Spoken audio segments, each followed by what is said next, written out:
Welcome to the Morning Edition Extra. I'm Adelmi Ruiz, coming to you from Alaska's News Sources digital desk. Thank you so much for joining me and for starting off your morning with Alaska's News Source. Starting off this morning, the cost of living in Alaska has, The cost of living in Alaska has been significantly higher than in much of the nation, and increasing costs are beginning to have more substantial impacts on families across the state. We are seeing how rising grocery costs in Alaska are pushing more families to seek help as we move into the holiday season and food prices keep climbing across the state.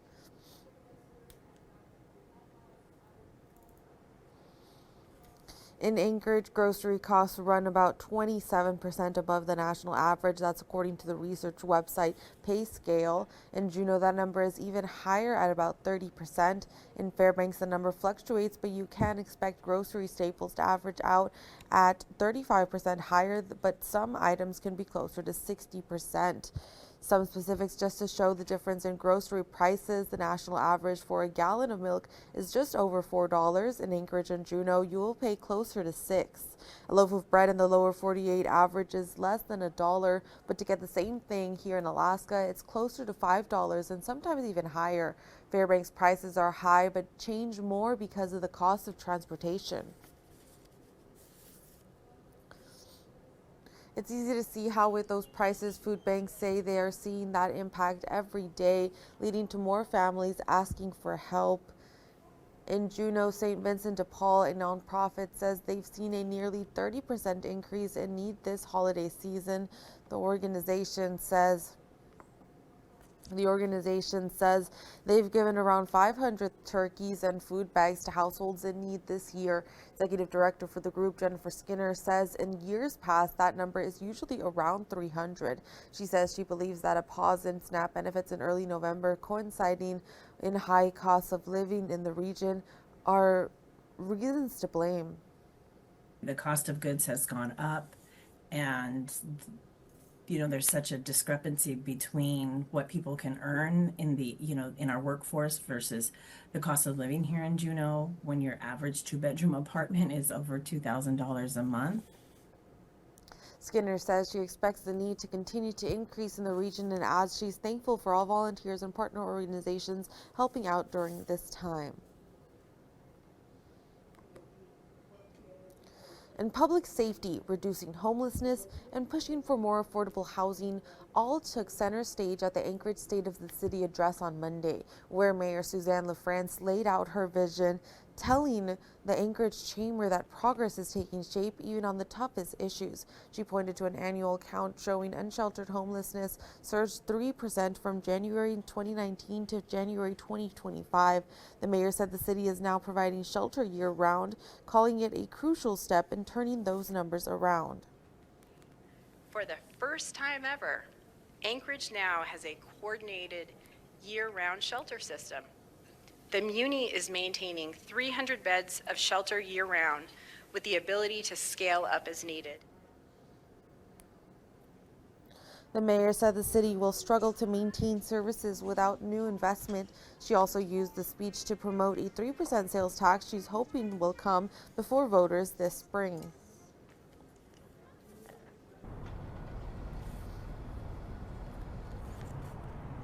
James.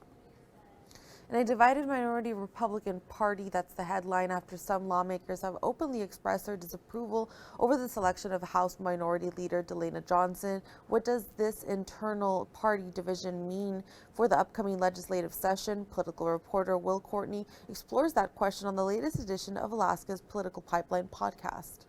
James, when we're seeing all this public backlash against the selection process, what does that mean for party unity going into what could be a pretty high stakes legislative session? Folks who are unhappy with Delana Johnson being appointed as minority leader are trying to rally support, public support, to change legislators' minds in the minority and elect someone different. And my understanding is that right now the votes aren't there.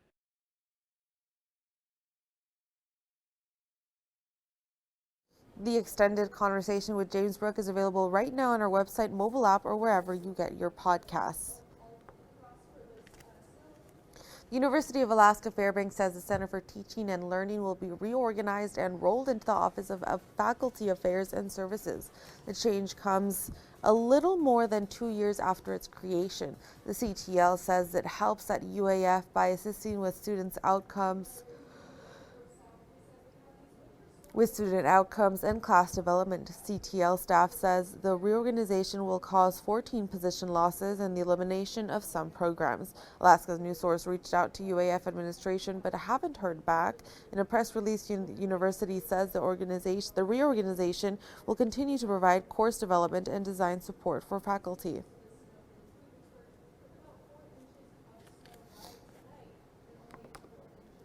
And now here's our very own John Thompson with our Washington correspondent Emma Wolfers discussing what is going on in the government, what cases you need to know, and what general details you need to know about what's going on in the government now. Well, the U.S. Supreme Court appears ready to overturn a 90-year-old decision which could benefit President Donald Trump. Alaska's news source Washington correspondent Emma Wolfers joins us from D.C. Emma, what was this case about and what could this mean, a win, what could that mean for President Trump, also future presidents? Well, John, this centers around the legality of Trump firing a Federal Trade Commission member, Rebecca Slaughter. If SCOTUS sides with President Trump, this would greatly expand the power of the president, so it could benefit not just him, but future presidents down the line. The administration argues the president has the right to fire leaders of independent agencies for no reason at all. Slaughter's legal team, however, asked the justices Monday not to overturn that unanimous case from 1935. It's known as Humphrey's Executor, and it established that presidents can only remove commissioners for inefficiency, neglect of duty, or malfeasance in office. There were more than 2 hours of oral arguments in this case Monday, and the conservative justices did seem to be strongly supporting the administration's position. All right, Emma, also the president announced a $12 billion aid package for farmers. Why is he proposing this? Well, this bailout comes as farmers across the country are struggling with tariffs and rising costs amid a trade war with China, and that's due to some of the tariffs President Trump put in on day one in office. Trump plans to give these dollars to farmers suffering from just that, as well as inflation and other market disruptions. The USDA says $11 billion of these dollars will go out through the Farmer Bridge Assistance Program in one-time payments to those who grow row crops. Those are annual plants like corn, soybeans, wheat, and cotton. The extra $1 billion will be held back to go out to those who grow specialty crops. USDA Secretary Brooke Rollins said the money will go out by the end of February, so quite soon. But not everyone is on board. Many farmers welcome this decision, but also said more needs to be done in terms of long-term solutions. And congressional Democrats today seem to agree. They said the president is fixing a problem he created and called on Congress to pass a multi-year farm bill with long-term solutions. And Emma, finally, Congress once again in the midst of a battle over extending Affordable Care Act subsidies. Why is this week so important for getting a deal done? Well, John, the Senate this week will vote on Democrats' 3-year extension of these ACA health insurance subsidies. And Senate Minority Leader Chuck Schumer has said every Democrat will support the bill. But with no Republicans likely to vote yes, this will be dead on arrival on the Senate floor. It will not have enough votes to break that 60-vote Senate filibuster. In the House, however, there is a bipartisan group of lawmakers, and they have a framework to give a 1-year extension of the subsidies and then some minor changes the second year. However, that's not fully fleshed out into legislation that could be voted on yet. And leadership on both sides of the aisle isn't fully on board with either one of these plans. The clock is ticking because we know these subsidies expire January 1st, but the deadline is actually even sooner. Lawmakers leave for their holiday recess in less than 2 weeks. All right, Alaska's news source, Washington correspondent Emma Wolfers joining us from D.C. Emma, thank you very much.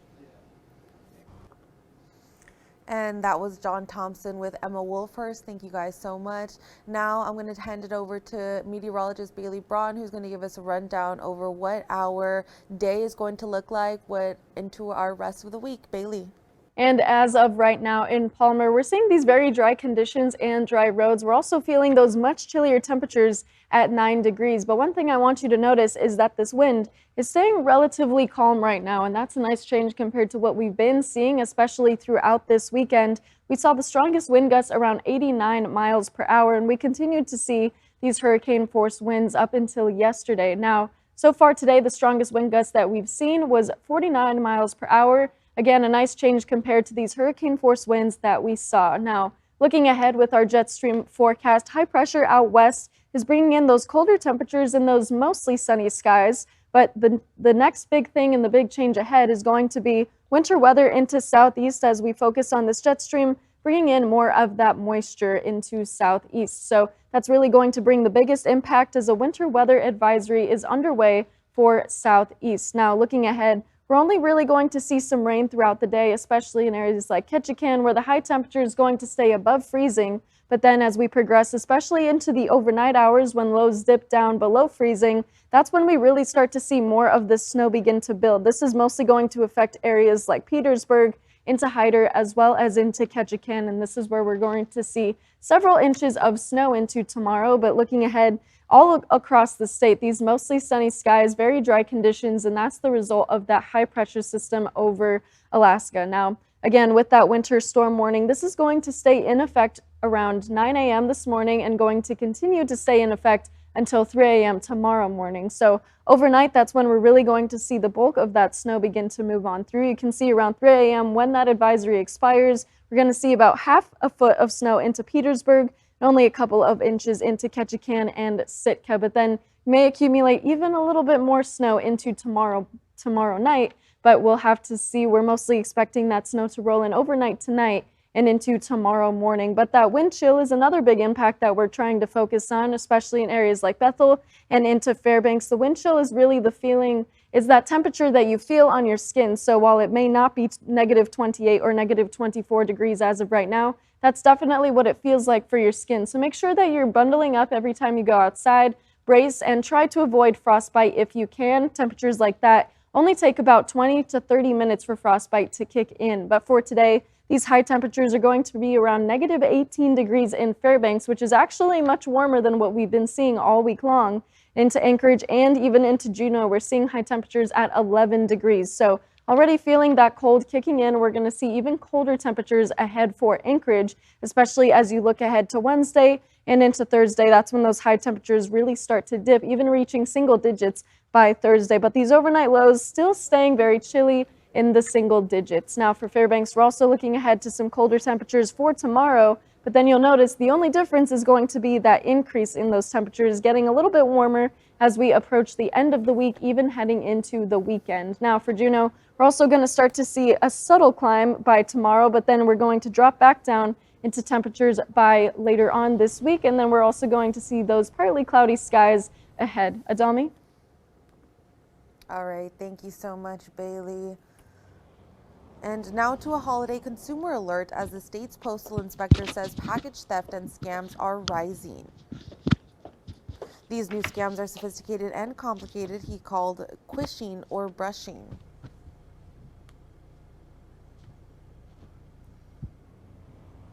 These essentially involve fraudsters sending you products you never ordered.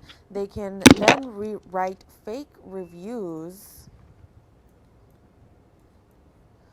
They can then write fake reviews for the product in your name. They can also include envelopes with QR codes designed to steal your personal information. The Better Business Bureau is urging people to use caution and offering some tips, which include arranging specific delivery times, verifying sellers before buying, and never scanning unknown or QR codes, just to name a few. The full story is now on our website and our mobile app. An aging fleet of fire trucks means the rescue vehicle responding to your home may be older than some of the firefighters themselves. It's all because of a national fire truck shortage, forcing taxpayers across the United States to pay double the price and firefighters to wait up to 4 years for each new truck. National investigative reporter Brendan Keefe discovered manufacturers are profiting from the backlog that is putting lives at risk. I think it was approximately 2 o'clock in the morning. Boulevard line 5222 North Avenue, Tower 14. Tower 14. It's literally like 5 blocks from us, from our firehouse. Reports of jumpers. Jumpers on site. They believe people are jumping out the windows. People hanging from the 2nd floor and the 3rd floor. June 26, Chicago's West Side. Lieutenant Mark McDermott and the other firefighters on Tower Ladder 14 were ready to save lives. Their ladder truck was not. I heard the rig shut down behind me. How long did it take? How long was this It delay? seems like it's forever, but it's probably a minute, you know. What is a minute in a situation like that? It's a very important minute. Things deteriorate quickly. Is it a life and death minute? Oh, absolutely. This reserve tower ladder is 24 years old. That means this rig is older than some of the firefighters who depend on it to save lives. The truck gave out, didn't work, cost my cousins their lives. 4 people died in the fire, including pregnant mother Gina Henry, her son Jason, and sister Destiny. The family was waiting to be rescued here inside their burning apartment on the 3rd floor. Well, here you see the cavalry coming. You get your hopes up, and then all of a sudden it dwindles down because the truck is not working. Before Tower Ladder 14 arrived, Destiny had already thrown her 5-year-old son out the window of the burning building. It was a child. They threw the child out the window. They throwing the kids out the window. I'm glad to be alive. Destiny threw KJ out the window to save his life, and he hit the pavement. Do you remember anything from that night? Yeah. What do you remember? Fire. Imagine throwing a child out a 3rd-story window. I could have killed him, but there's no alternative. There was no other choice. That minute could have made a difference. That ladder being ready on point could have made a difference. Their regular rig was here, waiting on parts for months. Take a look from the air. You can see it had a lot of company. And Chicago is not alone. City and county fire departments across the nation are trying to keep their old trucks running or waiting on new vehicles to replace them. Cincinnati's fire fleet is aging. Fire engines breaking down, equipment on the trucks failing. Nashville has an aging fleet of fire trucks. Decades-old engines. This equipment's the worst shape I've ever seen it in my career. The firemen can't get the trucks, they can't get the engines, they can't get the apparatuses they need. Where is the money going? Who is profiting off of it? This is a crisis. In September, the U.S. Senate held hearings about the fire truck shortage. Sometimes we have firefighters responding in pickup trucks, like a painting crew with ground ladders on. There used to be more than 24 major manufacturers across the United States. Not anymore. Private equity has been buying up independent fire truck manufacturers. We've seen Rev Group go out and buy competitors until it amassed 30 to 40% market share on a national scale. Competitor Pierce Fire Trucks is owned by one of the other conglomerates, Oshkosh Corporation. The company told investors this year that its revenue growth is supported by the strong backlog.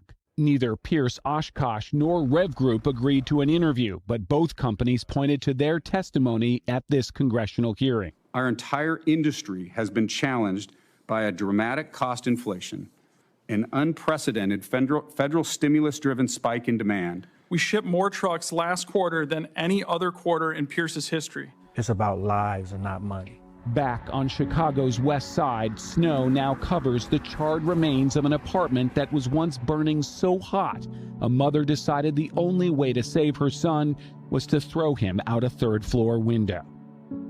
Thank you. You want to say thank you to the firefighters? I appreciate it.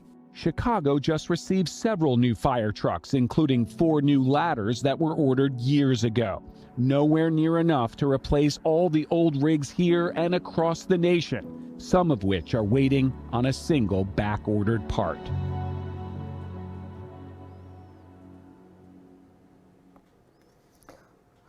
Wall Street filings for both Rev Group and Oshkosh Pierce show they are increasing production and delivery times are slowly improving, though the average delivery time for a custom ordered fire truck remains at 2 years, with some still taking 4 years for delivery.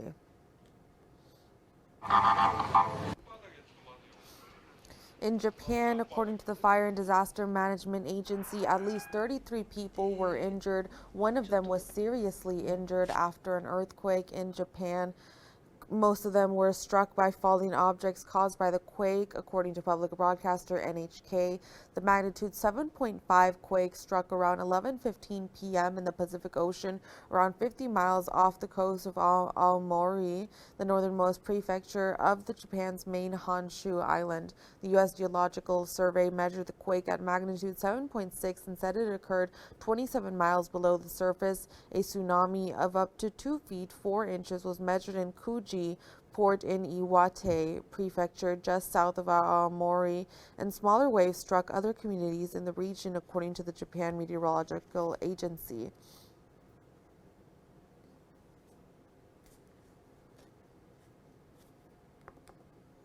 A new report shows U.S. traffic safety is moving in the wrong direction. Members of Congress met with police in Washington last week looking for answers. Alaska's News Source Washington correspondent Brendan Cullerton breaks down what industry leaders are looking for.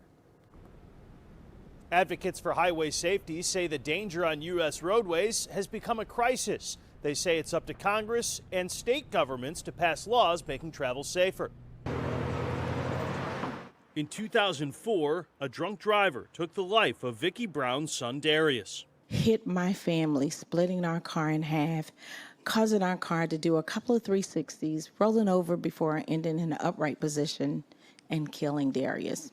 Brown was one of a number of people asking Congress and state lawmakers across the country to pass new driving safety laws. These laws, such as requiring all convicted drunk drivers to install an ignition interlock in their cars, make it illegal to have an open container in a vehicle. The calls for improvement come after an Advocates for Highway and Auto Safety report found there were nearly 41,000 U.S. road deaths in 2023.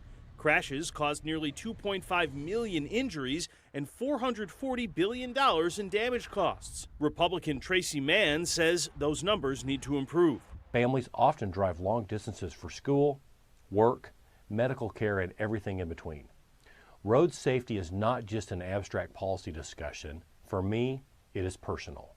The report listed issues like distracted driving with phones, running red lights, seat belts, and motorcycle helmets as areas of concern. Congressman Chris Pappas says it's not just on lawmakers to fix the problems. So while we fight to pass legislation that will reduce traffic deaths, this month is also a time to remind people to make a plan for a safe, sober ride home. Advocates are calling on Congress to pass a suggested set of standards for states to follow across the country. In Washington, I'm Brendan Cullerton.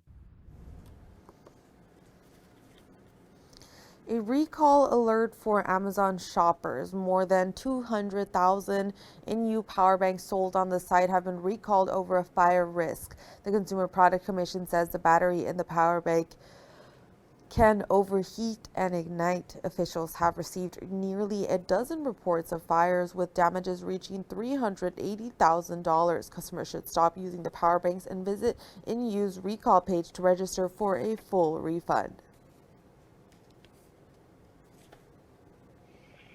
And the NASA Soyuz MS-27 crew has landed safely back on Earth. The spacecraft carrying NASA astronaut Johnny Kim and Roscosmos astronaut Sergei Ryzhikov and Alexei Zubreski splashed down at 12:03 a.m. Eastern Time. The crew touched down on the steppe of Kazakhstan, southeast of the city of Zhezkazgan, where they were met by recovery teams.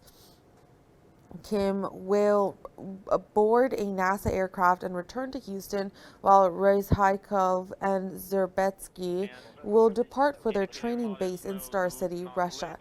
Kim and his crewmates have completed a 245-day mission aboard the station. They have orbited Earth 3,920 times and traveled nearly 104 miles. This was the first flight for Kim and Zerbetzky to the orbiting laboratory, while Ryakov is ending his third trip to space.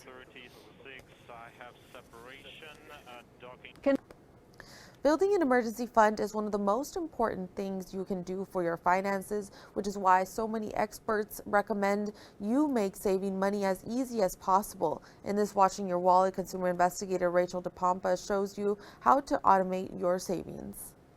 Consider this the set it and forget it approach to saving money. You do this by setting up a direct deposit to a separate savings account by having your employer split your paycheck, or by scheduling automatic transfers from your checking account to savings once or twice a month. Sherry Dale, the Vice President of Financial Education at Virginia Credit Union, says if you automate your savings, you are much more likely to achieve your financial goals, whether it's building up an emergency fund or even creating a vacation fund. You can create different savings accounts for your different financial goals, to where when you're getting paid, that money automatically goes into those accounts. Let's take this a step further. Dale says you can also automate paying your bills. But then you could also have an account specifically for your bills. So your bills are automated, your mortgage is getting paid, or your rent, your car payment, your insurance, all of those things that you consistently know you have to pay each month, you put in that sum, and that's automatically taken care of. So the payments are taken care of, your expenses, but your savings is as well. Dale says you could also use different banking institutions to do this, so every account is not connected and there's not this temptation to dip into your savings because you see it all the time when you log in to look at your checking account. She says automating savings and bill paying makes your life easier and keeps you from forgetting a payment. With this Watching Your Wallet, I'm Rachel DePompa.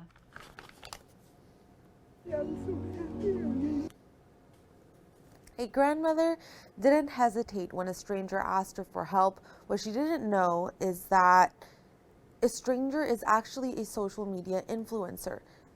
Michaela Marshall caught up with Grandma Connie to find out how her encounter changed her life. I'm so happy you met my dad. Thank you, thank you, thank you, thank you. That reaction following a life-changing encounter in a Tempe Walmart. Excuse me, ma'am. I'm so sorry. I'm in a lot of pain right now. Do you have $1 I could get this? Without hesitation, 86-year-old Connie Platero digs into her purse. Thank you so much. After handing over $20. Are you sure? What's your name? Connie. Connie, you're a sweetheart. How can I be praying for you? Not enough food on the table. Really? Connie finds out it was all a ruse. This is actually for you. What? There's something inside of it. There's $500 in there for you. And you can have your $20 back. This is something LA-based influencer Jimmy Darts does all the time. He travels around the country to surprise people like Connie with acts of kindness. Yes, I was just blessing the first kind person I've met.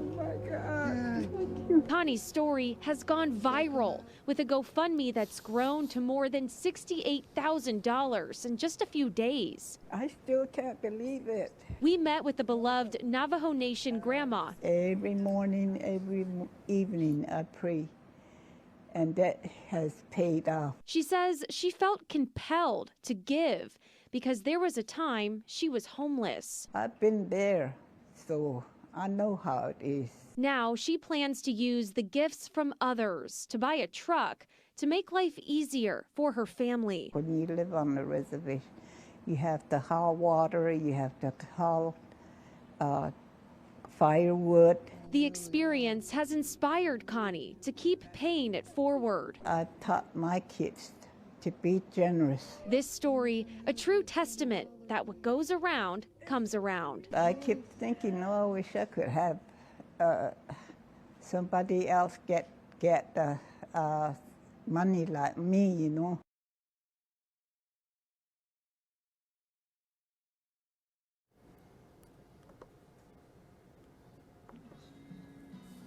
A village estate in central Croatia hosts a huge display of Christmas lights, and when I say huge, I mean huge. This originally started off as a small family affair, but now thousands of visitors come every year to see the colorful displays. This vast display has become known as the Magic of Lights, and there are over 5.6 million lights that decorate this village estate. The millions of lights cover ponds, bridges, and woodland paths, work on the displays year-round, maintaining all the lights and lines of cables, putting up new.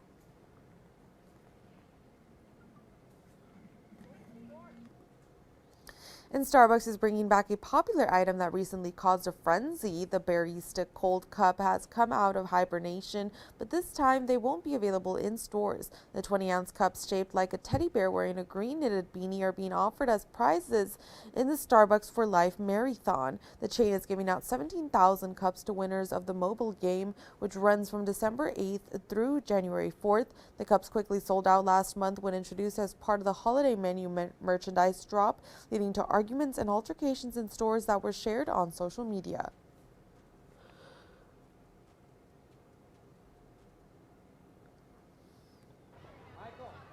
Now, nominations for the 83rd Golden Globes Awards were announced Monday morning.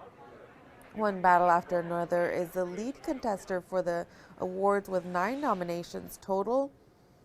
The film stars Leonardo DiCaprio and is directed by Paul Thomas Anderson, who both received nods for acting and directing. The film's sentimental value and Sinners had 8 and 7 nominations each. As for television, The White Lotus leads for most nominations with 6 total, the Netflix hit Adolescence with 5. The 2026 awards show will air live Sunday, January 11th. And that wraps up the Morning Edition Extra for this Tuesday morning. Thank you so much for starting off your morning with Alaska's news source, and thank you for joining me. I'll see you again tomorrow morning for another Morning Edition Extra, and we'll see you again at noon for the latest in news, weather, and more. Have a good day.